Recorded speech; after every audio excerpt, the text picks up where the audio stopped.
Hello hi welcome to Tina's kitchen. তো কেমন আছেন বন্ধুরা? আশা করছি সবাই ভালো আছেন।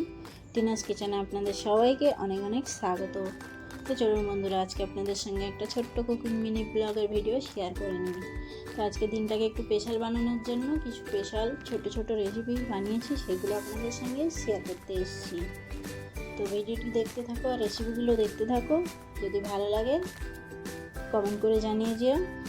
আর যারা চ্যানেলে নতুন ভিডিওটি দেখছেন, আমার প্রিয় বন্ধুরা, প্লিজ চ্যানেলটিকে সাবস্ক্রাইব করে নিও। আর যারা ফেসবুক পেজে দেখছেন আমার প্রিয় বন্ধুরা নতুন, প্লিজ পেজটিকে ফলো করে নিও। তাহলে আপনাদের সঙ্গে নতুন নতুন রেসিপির ভিডিও আমি শেয়ার করতে পারবো। তো চলুন, আজকের দিনটাকে স্পেশাল বানানোর জন্য কী কী রেসিপি বানালাম সেগুলো দেখে নাও আর ভিডিওটা দেখতে থাকো। আর আজকে আমি সব ননভেজের আইটেম রেখেছি।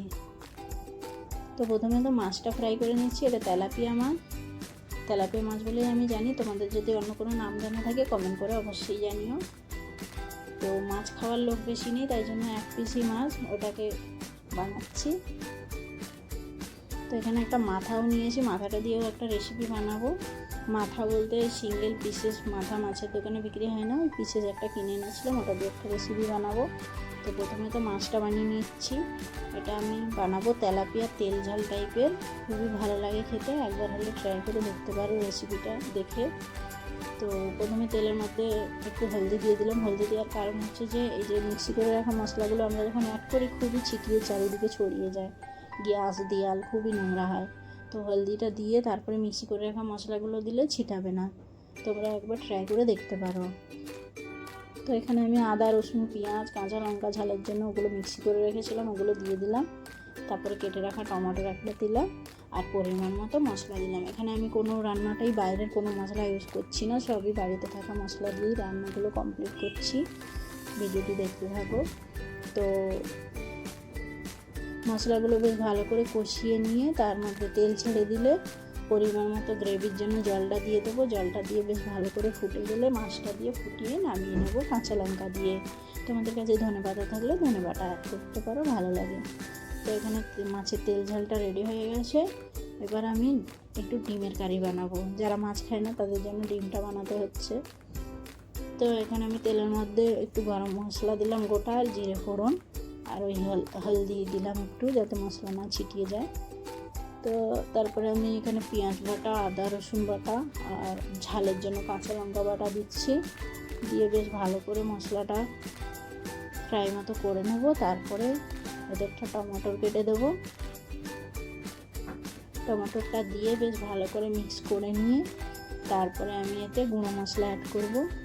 ধনিয়া জিরা পাউডার, রেড চিলি পাউডার আর পরিমাণ মতো নুন হলদি, আর সামান্য একটু আমি কস্তুরি মেথিও অ্যাড করবো ডিমের কারিটা দিয়ে। বেশ ভালো করে মশলাগুলো কষিয়ে নেব। কষিয়ে নিয়ে মশলা থেকে তেল ছেড়ে দিলে তারপরে পরিমাণ মতো গ্রেভি অনুযায়ী জলটা অ্যাড করব। জলটা দিয়ে বেশ ভালো করে ফুটিয়ে ডিমগুলো দিয়ে দেবো। ডিমগুলো আগে থেকে সেদ্ধ করে ফ্রাই করে রেখেছিলাম, ওগুলো দিয়ে নামিয়ে নেব। তো এই সাইডে আমি একটু নিম বেগুন বানাচ্ছি, কারণ যেহেতু এখন গরমকাল আর নিম পাতাটা এই সময় পাওয়া যায় ভালো কচি কচি, তো এই সময় খাওয়া হয় তার জন্য। তো এদিকে একটু নিম বেগুন বানাচ্ছি, তার জন্য বেগুনটা আগে ফ্রাই করে নিচ্ছি। নিম পাতাটা ফ্রাই করে এর সাথে মিক্স করে দেবো। তো দুটো একসাথে আমি কভার করতে পারছি না, কারণ আমার প্লেসটা খুব একটা ঠিক নেই, মানে দুদিকে রান্না কভার করব এইরকম প্লেসের জায়গাটা না, রান্নার জায়গাটা, তার জন্য এক সাইড ভালো করে কভার হয় ভিডিওতে আর এক সাইডটা হয় না। তো এদিকে ডিমের কষাটাও রেডি হয়ে গেছে, সবই কষা কষা টাইপের বানাবো। তো রান্না করতে করতে দেখো বিপদ, কারেন্ট চলে গেছে। তো এইসব তো জীবনে হতেই থাকে, বিপদ পেরিয়ে এগিয়ে যাওয়ার নামই হচ্ছে জীবন, এটাই হচ্ছে আমাদের জীবন। তো যাই হোক, তারপরে কারেন্টটা এসে গেছিলো। তো এখানে ডিমের কারিটাও রেডি হয়ে গেছে কষাটা, আর এদিকে নিম বেগুনটাও ফ্রাই হচ্ছে। আর ডিমের কারিটা আমি নামিয়ে নেব। তারপরে আমি এতে মাছের মাথার রেসিপিটা বানাবো। মাছের মাথার রেসিপি বলতে ওই মাছের মাথা আলু দিয়ে যে মুড়ি ঘন্ট টাইপের বলে না, ওইটা বানাবো। তো তার জন্য আমি তেলের মধ্যে দিয়ে দিলাম একটু তেজপাতা, গোটা গরম মশলা, আর একটু জিরে ফোড়ন দিয়ে তারপরে সামান্য একটু হলদি পাউডারও দিলাম, যাতে মশলা দেওয়ার পরে ছিটায় না, তার জন্য। দিয়ে বেটে রাখা পেঁয়াজ, আদা, রসুন আর ঝালের জন্য কাঁচা লঙ্কা ওটা দিয়ে দিলাম। দিয়ে বেশ ভালো করে নাড়াচাড়া করে নিয়ে তারপরে এতে একটা টমেটো কেটে দেব। টমেটোটা দিয়ে পরিমাণ মতো নুন, হলদি, ধনিয়া জিরা পাউডার, কালারের জন্য রেড চিলি পাউডার দেব। দিয়ে বেশ ভালো করে কষিয়ে নেব। কষিয়ে নিয়ে তারপরে আমি এতে ভেজে রাখা মাছের মাথাটা আগে দিয়ে দেবো।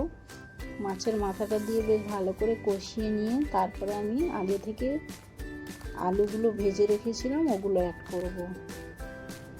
আলুগুলো দিয়ে মাছের মাথা আলু একসঙ্গে কষিয়ে নেব বেশ ভালো করে।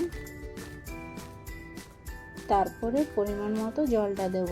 যেহেতু আলু তো ভেজে সেদ্ধ হয়েই আছে, তার জন্য খুব বেশি জল দেব না, সামান্য একটু জল দিয়েই কষিয়ে নেব।